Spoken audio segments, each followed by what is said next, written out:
Chapter 3.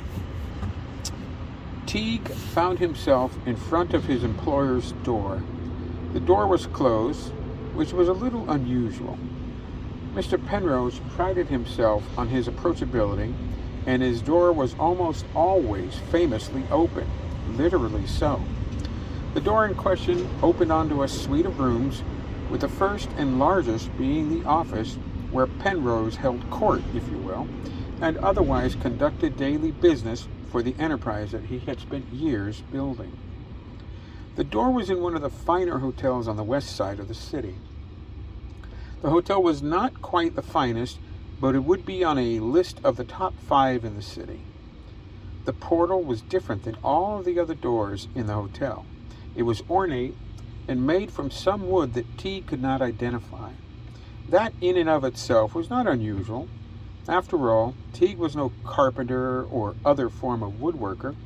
He was a troubleshooter for his employer's enterprise, a former soldier and problem solver, but surely no cabinet maker or other craftsman who dealt with any form of lumber on a regular basis.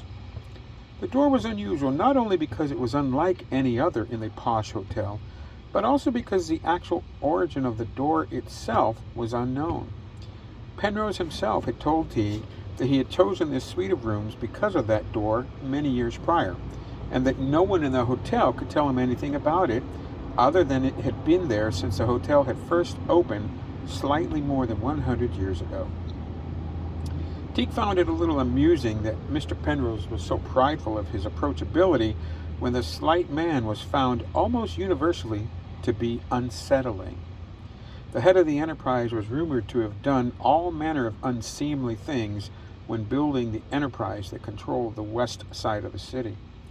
In fact, Mr. Penrose was one of the few things that made Teague himself nervous. Despite all that, Penrose was known for his fairness and generosity. It had already been an unusual day. He had tasted some truly incredible food, had been tasked with helping a business owner with a problem that he would have never thought possible, and then been witness to some truly unprecedented weather. And it wasn't yet time for dinner. He rapped on the door, a little harder than necessary perhaps, but in his defense, he had never encountered the door in such a position before and didn't know how hard to knock to be heard on the other side of the sturdy, closed portal. Mr. Penrose called out, "Come on in, Joan. It's not locked." Teague's employer had a habit of calling people by their given name. Teague himself was almost universally addressed by his surname. Even his own dear ma'am routinely called him Teague, and not his given name as his employer was wont to do.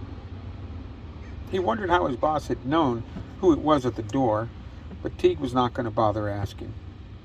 He was generally a quiet man and spoke much less than everyone he knew. "Well, Joan," Penrose spoke, "did you have a chance to look into Rowena's problem?" "That I did, Mr. Penrose," Teague offered to his boss, "and I have to say that I was a bit surprised by it." Teague saw his employer seated at his expansive desk, so he went there and took a seat across from him at the ornate teak and ivory desk that was older than even the hotel. He had often wondered about the beautiful desk. His main musing had been how it had gotten into the office, since it was clearly too large to fit through the door. He had worked for Mr. Penrose for more than a year before he asked that question of the older man. Teague had learned from his boss that the wall to the main room that was his office was actually broken open, so that the massive antique desk could be delivered via cranes and pulleys and other engineering marvels. Teague was about to speak when Penrose prompted him. "It's been an unusual day, wouldn't you say, Joan?" Teague's answer, "Well, I would have to agree with you, Mr. Penrose." Penrose continued, "Well, one of the most unusual things for me this day happened while my shoes were being shined." Teague's employer stood and walked from behind the desk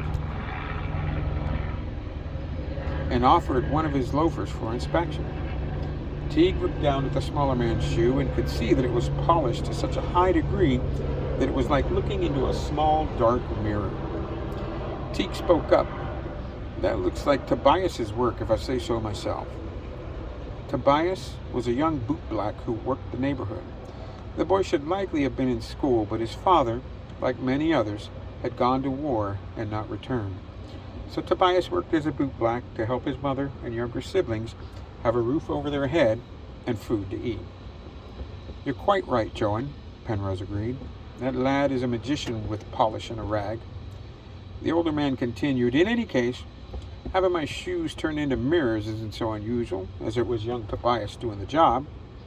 Teague couldn't help but agree, since the young bootblack had turned a pair of his dress shoes into shiny mirrors just last fall for a harvest dance. Penrose continued, I was on the settee over by the window. His employer gestured to a fine settee near a radiator and large window, and young Tobias was working his magic on my loafers. Teague listened and nodded his head slightly. His employer said, I was perusing the paper when the lad said to me, Mr. Penrose, sir, it's snowing. Teague had already encountered the same unprecedented weather after his visit to the Cornish, so he didn't have anything to add. Penrose continued with, I didn't even look up from my paper, despite the strangeness of the young man's statement. The Enterprise leader indicated the large window with a casual gesture, and Teague could see a fine dusting of white powder on it still. I simply told the boy, don't be silly, lad, it's only mid-June. The earliest I've seen snow in the city in all my years has been late September.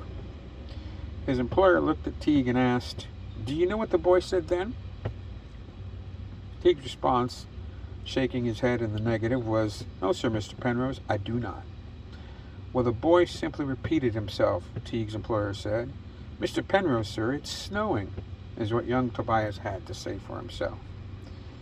Penrose spoke after a few moments. Imagine my surprise when I put my paper down only to see it actually snowing. It's only just mid-June, and yet it's like an early Yuletide outside my own window.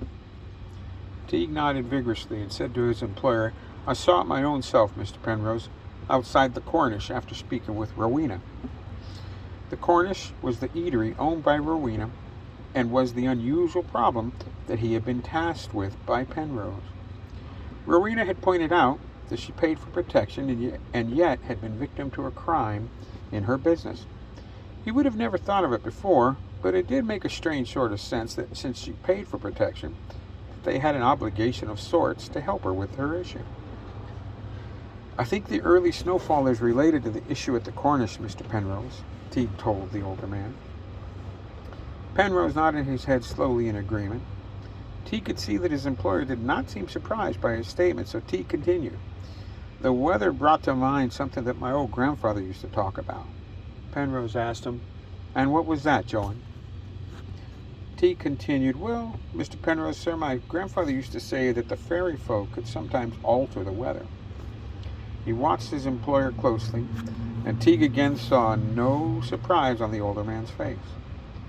So you know that Rowena didn't have any theft at her place. It was more of a kidnapping of sorts.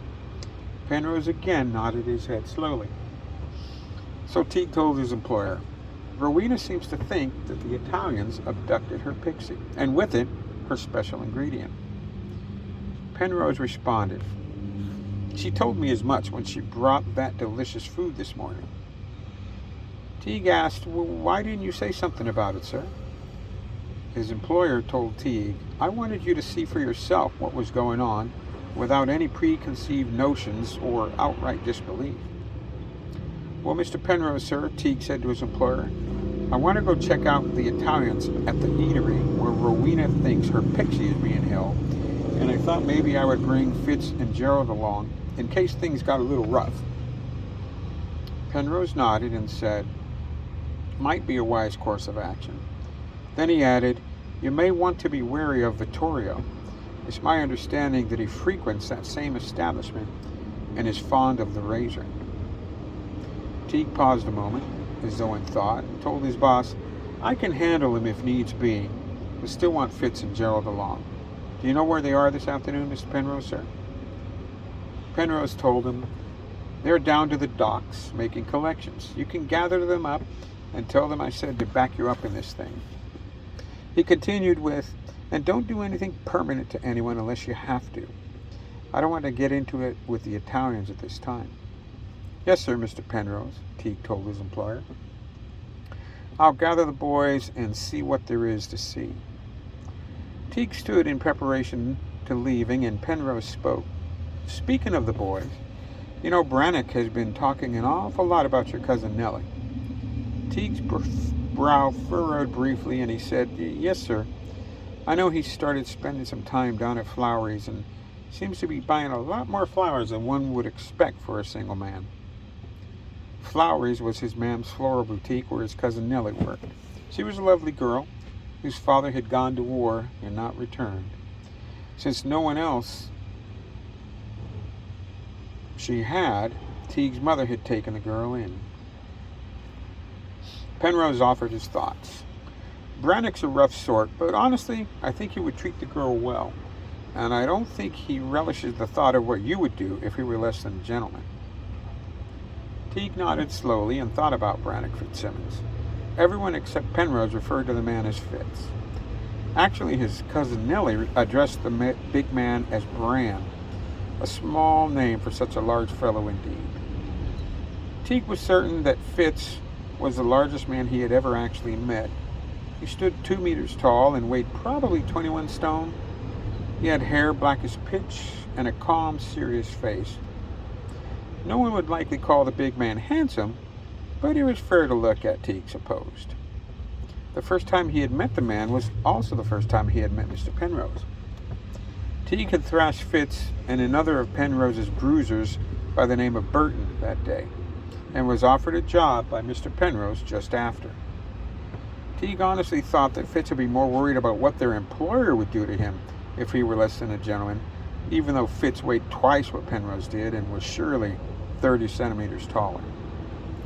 Teague said to his employer, Be that as it may, Mr. Penrose, sir, I will keep an eye out for Nellie, and we will see what we will see.